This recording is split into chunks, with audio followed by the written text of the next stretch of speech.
Hi, this is Kelly and thank you for joining my channel. Today we're going to be cleaning stairs. We recently bought this home a few years ago and I really haven't cleaned the stairs because we haven't really used them, but just recently we got a puppy and he likes to do his business on the stairs. I've never seen another puppy or a dog do this, but I started Googling how to clean the stairs and I see that a lot of people are asking this question. So today I'm going to take you along on the journey and show you how to clean the stairs. They're kind of steep. There's about 16 steps and I'm going to do this. I'm tackling it with some laundry detergent and some Oxy Clean in very hot water with my steamer, and I'm praying that it works because it really needs some good cleaning. So just come along with me and I hope you enjoy this. If you have any questions, put them in the comment, and if you like this video, give it a thumbs up. And I appreciate you watching. Thank you. Hi, so we're fixing to get started on the stairs. This is the steep stairs. They don't look steep, but they are. Anyway, I got some major cleaning to do because I just not cleaned it. I mean, besides vacuuming it and everything, I've never really steam cleaned it since we bought the home. But anyway, please enjoy this, and if you have any questions, just leave them in the comments.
Yeah, this was pretty dirty.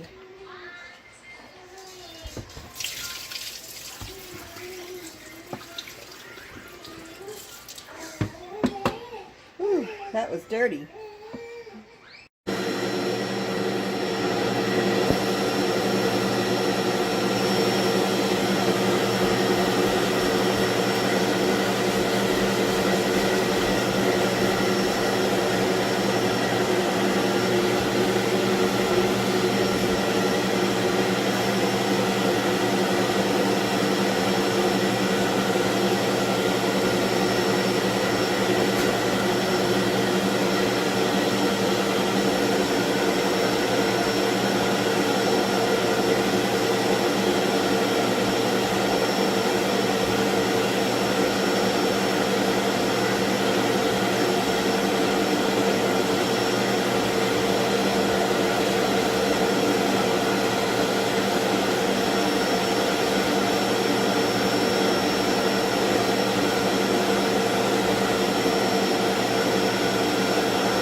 So we're done. The stairwell's clean. I just got to give it time to dry, so I got to get some fans and pull them over here to go up the stairs and dry it. But thank you for coming along with me on this journey. And the next video I do, I'm going to be showing you how to decorate your mantle after Christmas. So have a good day. Also, I wanted to let you know that put some towels down so that way when you come in off the steps, you won't slip onto the floor and hurt yourself. Just a tip there. And so I got my fan on, it's drying, and it should take about 1.5 to 2 hours to dry. I soaked it pretty good. Some areas need soaking more than others, but it looks a lot better than what it did.